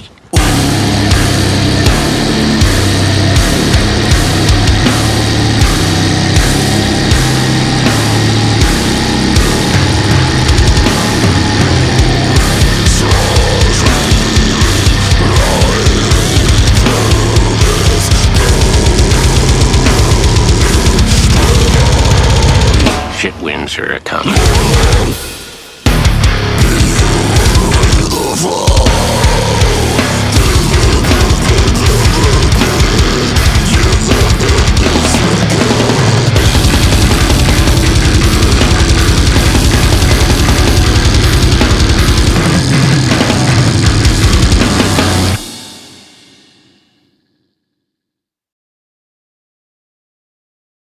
Whoa. Taking Was that a- Jim Leahy I heard in there? Yes, it was. Yes, it is. Yes. I know that. Smells like the wind. I'm glad that you guys got it because, like, to be honest, when I first heard it, I'm like, "What's that?" But our drummer Andrew, he's the one who picked that one, and then I like heard, I kept on hearing, like, it sounds familiar, but I'm like, I have no clue. And then I showed it to some friends. They're like, "Oh, hell yeah, Trailer Park Boys!" And Yeah. I'm like, "Oh, it's that." I'm not like that big of a fan of Trailer Park Boys, mainly because I haven't seen a lot. But I'm glad that a lot of people get it and like recognize it and appreciate it. So like that's like the beauty of samples, and like samples and using samples is another art that we absolutely love. Yeah. Once again, highly connected to hip hop culture. Right. Obviously, And old hardcore too. totally. Yeah. I feel like Right. hip hop sampling is obviously way more artistic, way more technicality, way more precision, and like professionalism. Ours is just like ha clip. Right. But yeah, like old hardcore, old grindcore, old death metal, like obviously Mortician, like half their songs is like a sample, and then they have like 2 riff songs. Killer, it worked, it's great. Absolutely, 100%. Actually, you've mentioned Mayhem a few times, and I'm sure, like, I heard their latest album, and I was like fucking blown away. I was, the punk covers. oh my god, yeah, it was fucking nuts. Yeah, like when their first, like the first single, whatever song that was, like Ab Voces something, like the Latin title, like Right. I was like, yeah, this is typical Mayhem black metal, blast beats, voices, and like crash guitars, and like it fits what you would expect. And then like then when I saw it's like half of the songs are like punk covers, I was like, oh fuck yeah. They did like a Ramones song, a Dead Kennedy song, and something else. Right. Yeah. I honestly, I didn't know that they were covers. I didn't catch them. I listened to a quarter of it, like, of the album. Funny story, actually. I had we were doing a black metal night on the station, and after I'd finished, I left my stuff on, and I have a parrot named Zeke. Fucking man, shout out to Zeke.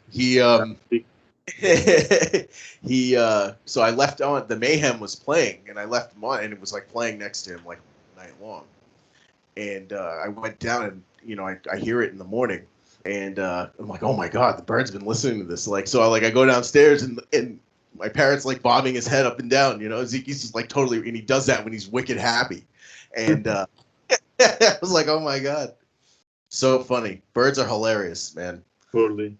Yeah, I was just looking up another cover they did is of Discharge, the punk band that I mentioned earlier. So Discharge, Dead Kennedys, Rudimentary Penny, and Ramones. So that's like the side B, and then they have 3 original songs that I think in an interview or something they said they were like originally songs that they had written and recorded during like a previous album session, but just like didn't fit like the time of the album or like the style or something. So just like some B-sides. And they put that little album together. And yeah, so like I definitely love the respect and homage paying back to like punk music, because like so much of what we do in the extreme metal world, like we can like historically bring it back to like punk music in many ways for like various reasons, like the harsh vocals, the distortion, the speed, the brutality, the messages in the music. So it's dope to see bands like that do covers of cool stuff. Yeah, totally, man. Oh, it's so true, man. It's we owe huge homage to all of those guys. I mean, it's one thing, and I often think about what it must have been like to hear like all of this for the first time in the world. Just to hear like just know nothing else. I mean, just never know that before, and then just like boom. I mean, we're knowing it. I think about that too. Like I'm like, what would it be like to like hear the first like death demos like back in the early 80s? Like what the hell would that be like? Shit like you yourself. go from like the harshest vocals are like la la la to like like screams. But then again, like at the same time, I think like there's like a relatively smooth progression towards things, because like I said, like the punk stuff, it's not always like Ramones like like kind of like singing stuff. There's also like the crazy like bands Los Psychos from Peru that are like screaming, and then like that one band, the Trashmen, the one band that does the bar. Right. Like some of their stuff is just like weird, crazy vocalizations, and like so many like blues musicians like really putting like grit. All that is just like false chords and just like screaming and like. Oh yeah. But then even like, fucking Black Flag or like fucking Bad Brains, like, hear some of their shit and it's like whoa. But yeah, that's a whole rabbit hole we can go down. Yeah. Yeah, man. All right. How about anal decapitation? That's a lovely one. We knew we were gonna start with that one. Like, so that one's Ibra's baby. Ibra wrote the whole thing, like guitar and bass stuff. Obviously Andrew doing drums and then Reese doing lyrics and vocals. That one, I don't think I did like anything on it. I think that's like 100% Ibra just writing it, and the fucking first riff is that's probably like the most tech riff on the whole album. And it's not even that tech, but it's just like speed and like string skipping. And it's definitely fun to play. Obviously hilarious song title. I like Googled it, and I think there's like a band called that, or like maybe like an album already called that. So like obviously not totally unique information or words, but like I wonder, I'm curious, what do you think when you first hear anal decapitation? What images come to your mind? Anal decapitation. I feel like you're like going to take a shit, and instead of like sitting on a toilet seat, there's like a fucking razor that instead like you're sitting on the hole and you're going to like take a shit. It's like a punishment. Your fucking ass sliced off. You're bent. You're bent. Yeah, the part where your ass eats your ass. The part where your ass bends into the toilet is just a giant blade. And then that's basically, I mean, like, it's just like, I mean, like, you're in the fetal position and something eats your ass. Oh, yes, absolutely. That works. I want to do like a melodramatic reading of the lyrics just to showcase like how wonderful of a job that Reese did. And it's a story. There's character development in it. There's plot. There's movement. And the lyrics to Anal Decapitation go, "Who knew a rectum could chop off heads? He murdered my family. Now he'll be sentenced to death. I've been self-gaping to prepare for justice. Insert his head into my natural guillotine. Clinch with the power of 1,000 poops. His screams echo out my asshole like the fart of a demon. Once the spine breaks, I think we'll be even. Anal decapitation. Your final view is in my butt, severed by my sphincter. Your final breath is that of farts, severed by my sphincter. I was a prison guard. Now I'm the executioner. When a scumbag slips through the system, I'll be waiting with an open ass, severed by my sphincter. Your final breath is that of fart, severed by my sphincter. Your final view is in my butt. I'll be waiting with an open ass. I'll be waiting." Oh my God, that is awesome. Yeah, no, that was incredibly great. Like I could, like, yeah, dude, I could picture that. Your last breath is my fart. Severed by my sphincter. That was great. So sick. All right. So with that, we're gonna fucking listen to this live in action. This is Anal Decapitation. If you didn't already know.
There it is, guys. Oh yeah.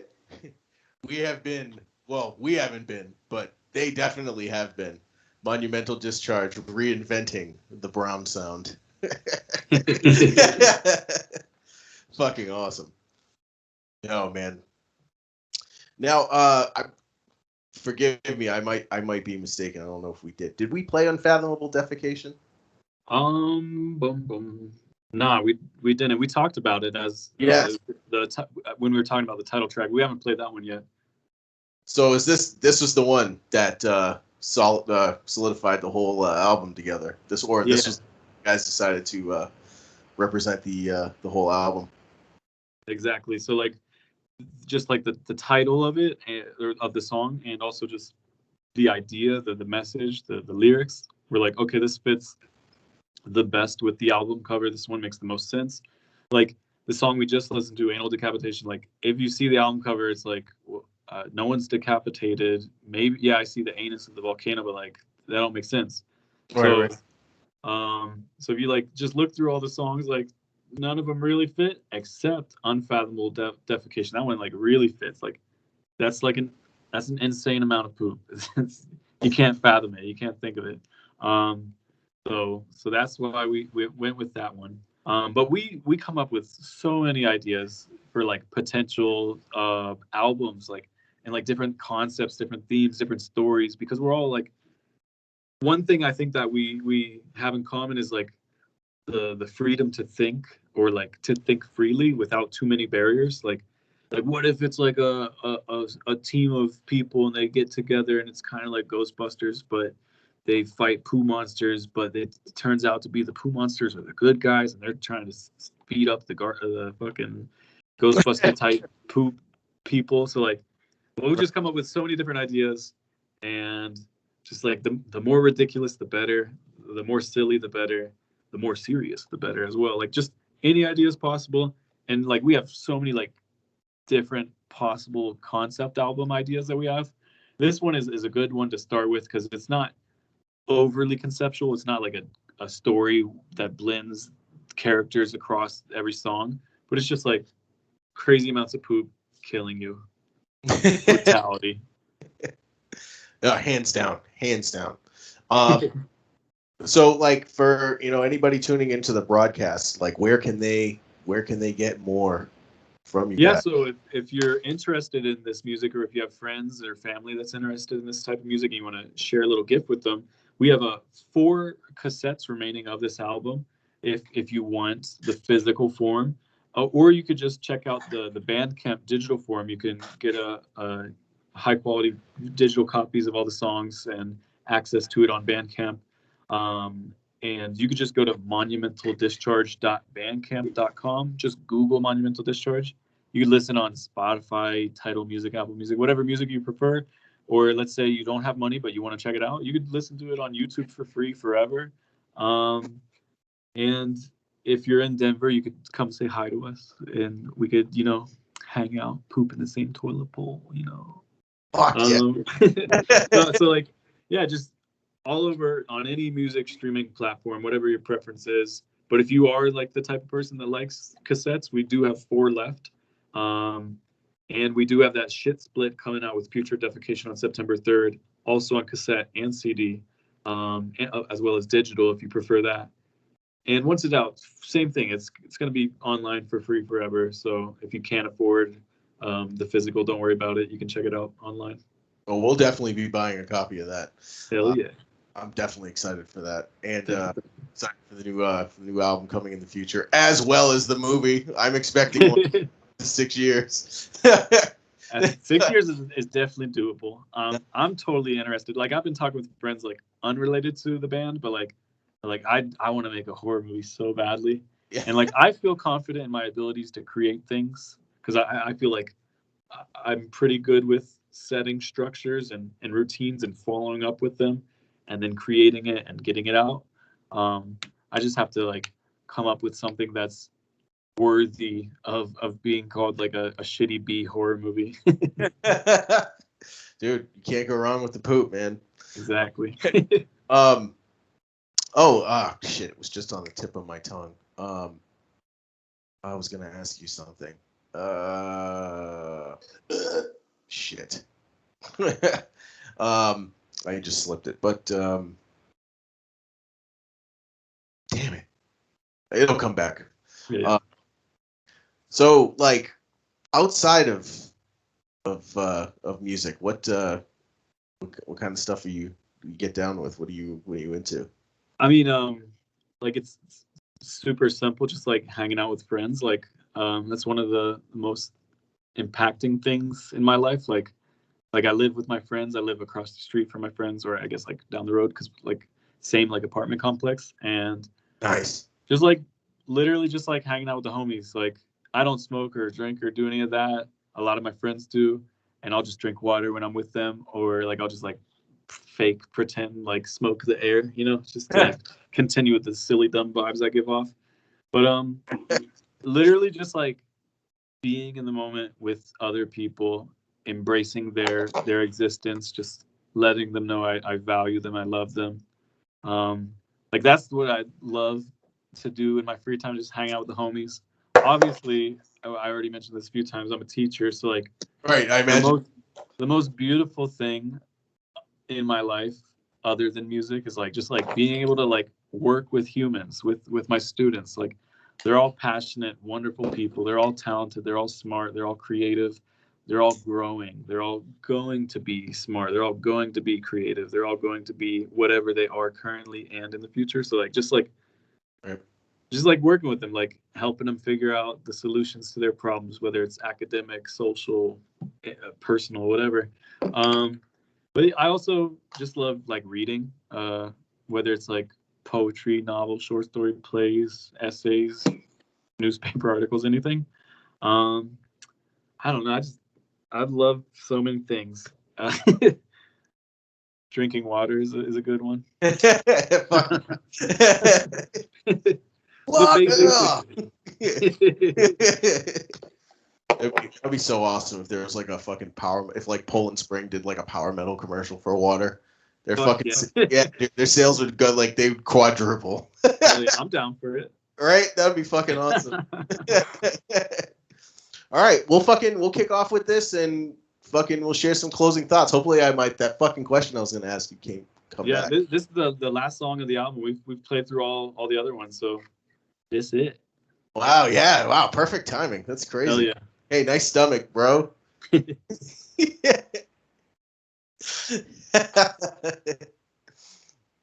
is fucking unfathomable defecation. Unfathomable defecation. Off of the album, Unfathomable Defecation. Title fucking track. Carnage Radio, Monumental Discharge. Awesome fucking time. That is one big pile of shit.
Lord.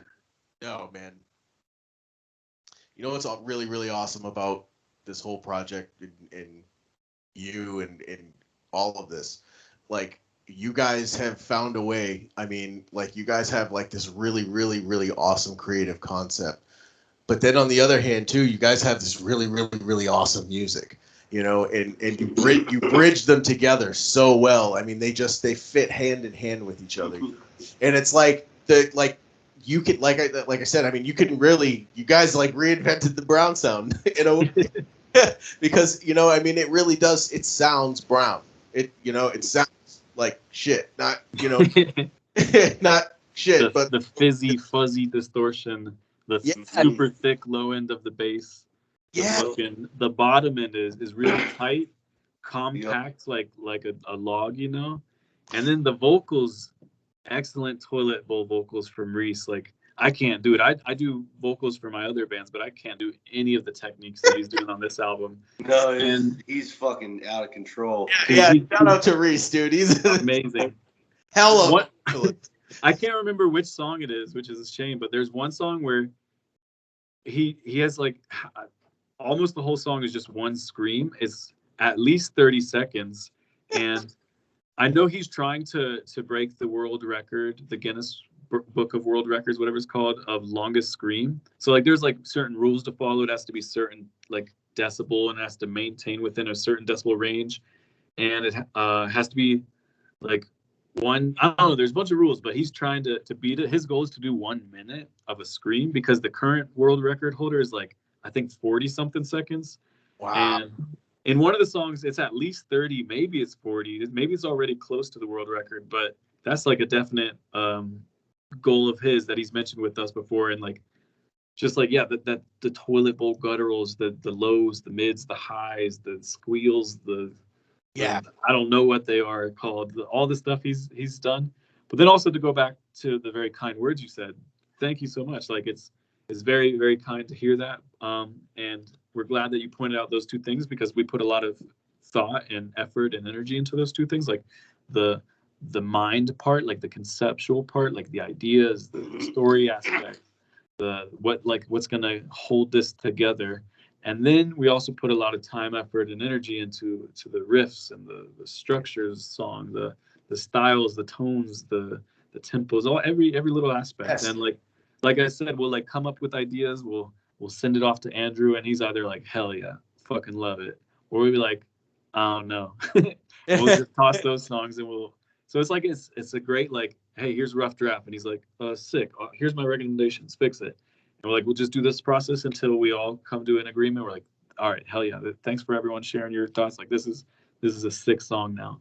And so like, yeah, it's just it flows like well, like and you can hear that everyone gets a voice, and it's not like one person sitting in a room dictating everything, like totally. Because music when it's done like that, it can sound like that, and it sounds like it's a hive mind of totally. 5 people coming together and being like, here it is. And since they're not able to be here with us, like that's why I'm trying to shout them out and trying to like speak their voice, like because that's what we do. Like we understand it's more than just us, or more than just the one person. It's all of us. So like like I said, Eber is currently in Mexico right now. He's busy. Andrew's working. Reese is on vacation with his family. So like they all got stuff to do. And but yeah, so like they all put in so much effort and energy and creative process to make this what this is. And like even like the artwork, for example, like of the split coming out, that's all Reese. Reese did everything. He's amazing. Like he's more than just the wordsmith. He's now in this album, the second one. He's the visual perspective on it too. Oh yeah, that's awesome. And I remembered what I was gonna ask you. Finally, yeah. No, but yeah, no. I mean, that's so cool that you guys are keeping it in house like that. For one, I mean, yeah. I mean, I saw the album cover and it's fucking nuts. I mean, yeah. Reese seems. I wish that it's too bad we didn't get to talk to him tonight, but seems like a fucking force to be reckoned with, man. And totally. Fucking awesome to have people like you guys in the world. Seriously. Thank you. You guys keep things fucking fun and exciting, which is the way it fucking should be, if you ask me. But yeah, you know what?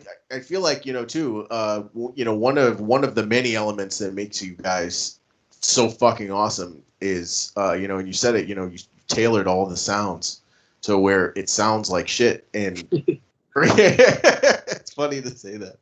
And it brings, where it brings to mind, the mix. Did you guys do all that yourselves, or did you outsource it? So our buddy Nick at Rusty Sun Audio in Colorado. I don't know if it's like in Denver or just like right outside of Denver. So I'll just be safe and say Colorado.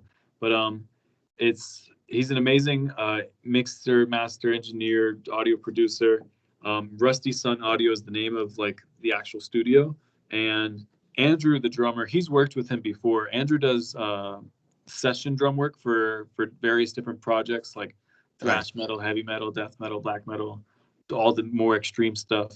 When bands like, hey, I need a drummer, he's there to help them. Yeah, well, he's phenomenal. And so he's already friends with that guy, and we've seen, like, after we've worked with him, fortunately a lot more bands have been like going that way to like reach out to him because he's doing a phenomenal job. I think he did a great job on the record. Oh yeah, that's amazing drum work. I mean, it held it. All the sounds are so sick, and like absolutely. I think the vocals and like the little delays on certain parts, like tasteful delay. Yes. Like it's really killer for me to listen to, just like point out these like things that are like little post edits that I like a lot. I can't remember what song it was. It was one of the last few that we played, but there was a section where Reese was like singing, and there was something done in the mix, but his voice sounded like really like crunched or it was. I want to say it was kind of like the Toilet Bowl. I know there was parts that are like deliberately like, but this was like, it was like a much higher pitch, and it sounded so like scary's not the right word, but it sounded so I don't know, it was like Oblivion, like it was just this like fucking creepy dark space of no light. Yeah, like, there's the only like effects on the vocals are like obviously like EQ, right, little reverb, little delay, it's like the basic stuff, no like pitch thing or like stretching. So like, and like when you hang out with Reese in person and he does these things like without the microphone, just like a cappella, you're like, holy shit. So like a lot of that technique, I'm pretty sure it's like typically called like a guttural, and that's like, I think you have to put your tongue between your teeth or something, or like at the top of your roof to like I can't do it, I'm terrible at it, but like he could do it really low pitch and he could do the same thing high pitch, and that I'm pretty sure that's like what you're referring to, like it's like this disgusting, grainy, just high pitched thing.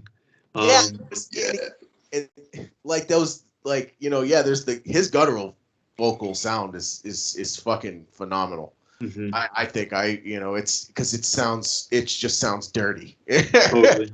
It just sounds grungy and dirty on top of already being nasty, Yeah, nasty for sure. But yeah, so like I think with the production side, like we sent it to Nick at Rusty Sun, and I think he like sent us back the first listen, and we're like, okay, here's some things. We sent that back, those ideas. He sent it back the second time, and I'm pretty sure it was like everything was basically perfect the second time. There might be like a tiny little things, but overall the guitar tone was perfect the second time. And the bass tone, like I said, that was Ibra's Dingwall 5-string bass with the dark glass. Like basically every band that uses it, whenever I see them live, or if I see it like it's like written in the notes of the album, like we use this, it's like, okay, the bass is gonna sound sick. Yeah. So whatever magic is in that machine, it does a phenomenal job. Yeah, the low end is definitely fucking super tight. And what I love about this is like we're like spending time literally talking about how good it sounds to us, but like I'm gonna relate back, like this is a $69 Warlock guitar, like like that's yeah, like you're telling me that, and yeah, I know, like, well, I work in I do some audio engineering myself, and I definitely understand, you know what I mean? You really don't need top-notch equipment to get high quality sound. You just got to be doing a little bit, or be willing to experiment. Exactly. And no, 100%. But even still, like listening to this, what you guys have done, and then to hear that, it's funny. I'm like, Jesus, it's a fucking 6-string. Yeah. Sick. I was not expecting that at all. Well, that was fucking awesome, man. Thank you so much for fucking joining in with us. I know we're OT here, so that's all good. Keep you too long. But yeah, man, it's been such a pleasure having you, Kevin. Your band is awesome. We love fucking talking to you and getting to know you guys in the music. and we're eagerly awaiting everything else that you guys do. We're definitely fans here at the station. Pretty much all the listeners that we've talked to that have heard you guys feel the same way we do. So, yeah, we're definitely rooting for you guys, and we're definitely going to check out each of your individual projects. And I hope that you guys would come back and do another one of these with us in the future. It's been a blast. You guys are hilarious. I mean, you are hilarious. I can imagine the band is probably won't even get much in there. We'll be laughing so much. But yeah, sorry, I don't mean to be long-winded. You're good. Thank you so much. It's obviously super fun to just hang out. Like I said, like one of the things I love to do is just like hang out with friends and just like talk, just relax.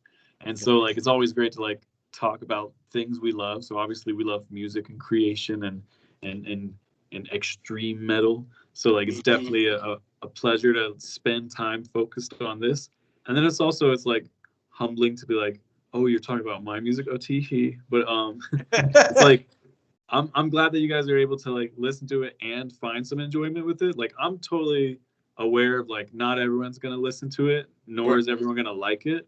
So like I don't mind if 0 people listen to it, that's fine, because like I made it or we made it and like we put time into it.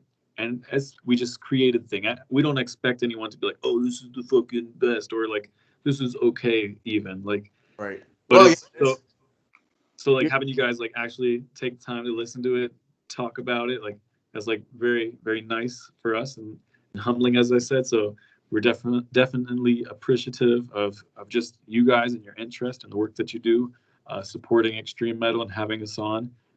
So thank you all very much. Oh, absolutely. Thank you guys. No, we just, in the same way, we're like that. We love connecting people together and just like we started this just trying to find out what's out there. You know what I mean? Under the radar, the fucking deep outskirts of Dimension X. There's some truly crazy shit, and literally here we are. And it's fucking incredible. So yeah, I mean, again, it's been great talking to you, dude. You're fucking awesome. And again, I hope we get to do this again. Right on. Thank you.